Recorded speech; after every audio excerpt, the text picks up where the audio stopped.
Hello সবাইকে, আপনাদের সবাইকে স্বাগতম জানাচ্ছি আজকের ভিডিওতে। এবং আজকের ভিডিওতে আমি যে ব্যাপারটা নিয়ে কথা বলবো এটা হচ্ছে, যদি আপনার রেজাল্ট আপনার জিপিএ খারাপ হয় তাহলে ওই অবস্থায় আপনার করণীয় কি? এখানে আমি ২ টা করণীয় ব্যাপার নিয়ে বলবো এবং তার আগে আমি জিপিএ বা একাডেমিক রেজাল্টটার একটু গুরুত্ব আপনাদের কাছে বলার চেষ্টা করব। কারণটা হচ্ছে আমাদের আশেপাশে অনেক মোটিভেশন স্পিকার দেখি যারা বলে থাকেন যে জিপিএ কোনো ম্যাটার না, আপনার জ্ঞান, আপনার দক্ষতা এগুলো সবচেয়ে বেশি গুরুত্বপূর্ণ। তারা আপনাকে মোটিভেট করার চেষ্টা করে, তারা জিপিএ ব্যাপারটাকে একটু কম গুরুত্ব দেওয়ার চেষ্টা করে। স্পেশালি যারা হচ্ছে একাডেমিকে একটু পিছিয়ে আছে তাদেরকে অনুপ্রেরণা দেওয়ার জন্য। কিন্তু এইটা তারা একটা ভুল মেথডে করে যাচ্ছেন। কারণ এইটা দেখে বা এইটা বুঝে একটা মানুষ যখন অল্টারনেটিভ চিন্তা করে তখন সেখানেও কিন্তু সে সাকসেসফুল হইতে পারে না। কারণটা হচ্ছে আপনার একাডেমিক পড়াশোনার সাথে আপনার অন্যান্য স্কিলসও জড়িত আছে। একাডেমিক পড়াশোনার সাথে আপনার আন্ডারস্ট্যান্ডিং, আপনার রিডিং, রাইটিং, লিসেনিং, হ্যাঁ? এছাড়াও পড়াশোনার সাথে আমাদের বিভিন্ন স্কিল আরও যুক্ত হয়ে যায়। তো কথা হচ্ছে জিপিএ কেন গুরুত্বপূর্ণ?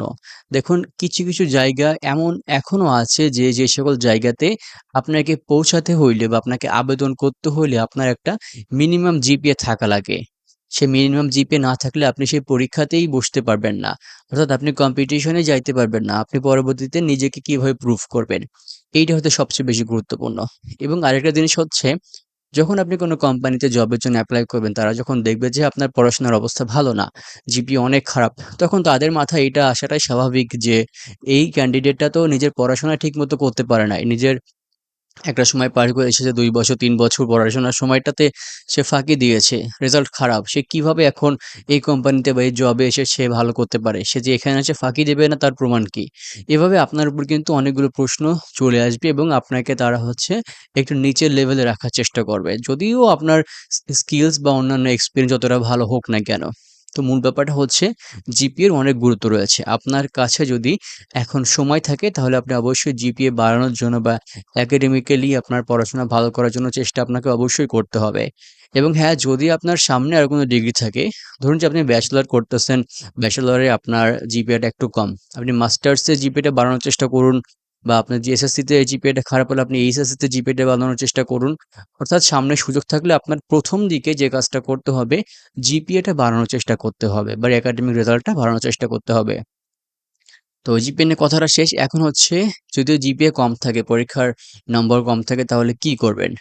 ১ম ব্যাপারটা হচ্ছে আপনাকে একটু রিসার্চ করতে হবে। আপনাকে কোন জবের জন্য আপনি যেতে চাচ্ছেন? আপনি কি গভর্নমেন্ট কোনো জবের জন্য যেতে চাচ্ছেন বা প্রাইভেট কোনো জবের জন্য যেতে চাচ্ছেন বা আপনার কোনো প্যাশন আছে কিনা কোনো জবের জন্য? তো সেই জবের জন্য কোন জ্ঞান আপনার অর্জন করতে হবে? সেই জবের জন্য কি জানতে হবে? কোন কাজ শিখতে হবে? কোন এক্সপেরিয়েন্স, কোন অভিজ্ঞতা অর্জন করতে হবে? এটার দিকে আপনি ফোকাস দেন। স্পেশালি আপনার জবের প্রতি ফোকাস দিতে হবে। অর্থাৎ স্কিলস এর উপর ফোকাস দিতে হবে। এই স্কিলস গুলো আপনি অনেক ভালো করে শেখার চেষ্টা করুন। এবং আপনি যখন এটাতে দক্ষ হয়ে যাবেন, আপনার মধ্যে একটা অভিজ্ঞতার ছাপ চলে আসবে, তখন দেখবেন যে আপনি নিজেও অনেকটা কনফিডেন্ট হয়ে যাবেন ইন্টারভিউ বোর্ডে অথবা যেকোনো কম্পিটিশনে যাওয়ার সময় আরকি।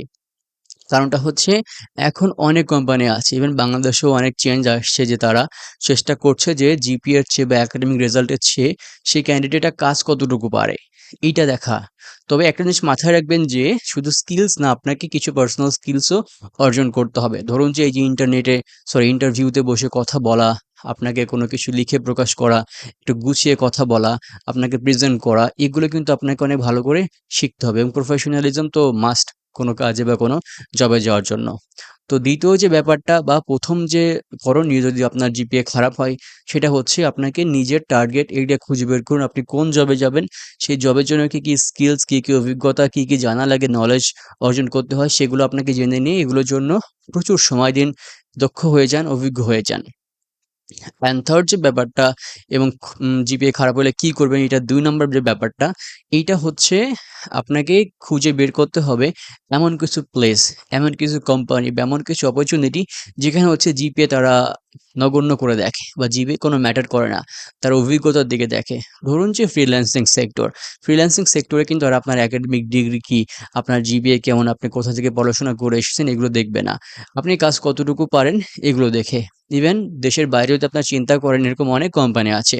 অফলাইনে ফিজিক্যাল অনেক কোম্পানি আছে যেগুলো হচ্ছে আপনাকে তারা পরীক্ষার মাধ্যমে আপনাকে উত্তীর্ণ করিয়ে বা আপনাকে টেস্ট করে তারা হচ্ছে আপনাকে জবটা দেবে। এবং বাংলাদেশে এরকম অনেক হয়ে আসছে। তো আপনাকে এরকম প্লেস খুঁজে বের করতে হবে যদি আপনার জিপিএটা একদম কম হয়, মানে বলার মতো না, এরকম যদি হয় আরকি। তবে হ্যাঁ, আপনাকে সবসময় সৎ থাকতে হবে। জিপিএ কেন খারাপ হলো, জিপিএ খারাপের পরবর্তী সময়টাতে আপনি নিজেকে ডেভেলপের জন্য কি, কি চেষ্টা করেছেন এগুলো আপনাকে কিন্তু উল্লেখ করতে হবে ইন্টারভিউ বোর্ডে।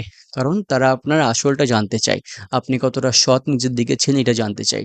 তো ভ্যালিড রিজন না থাকলে পরেও আপনাকে যেটা চেষ্টা করতে হবে পরবর্তী সময়টার জন্য আপনি এটার জন্য ভালো পরিশ্রম করেন, ভালোর জন্য ফোকাস থাকেন।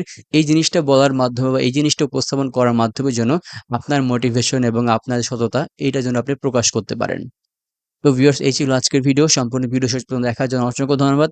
সবাই ভালো থাকবেন, সুস্থ থাকবেন। সবার জন্য অনেক, অনেক শুভকামনা রইলো। আসসালামু আলাইকুম।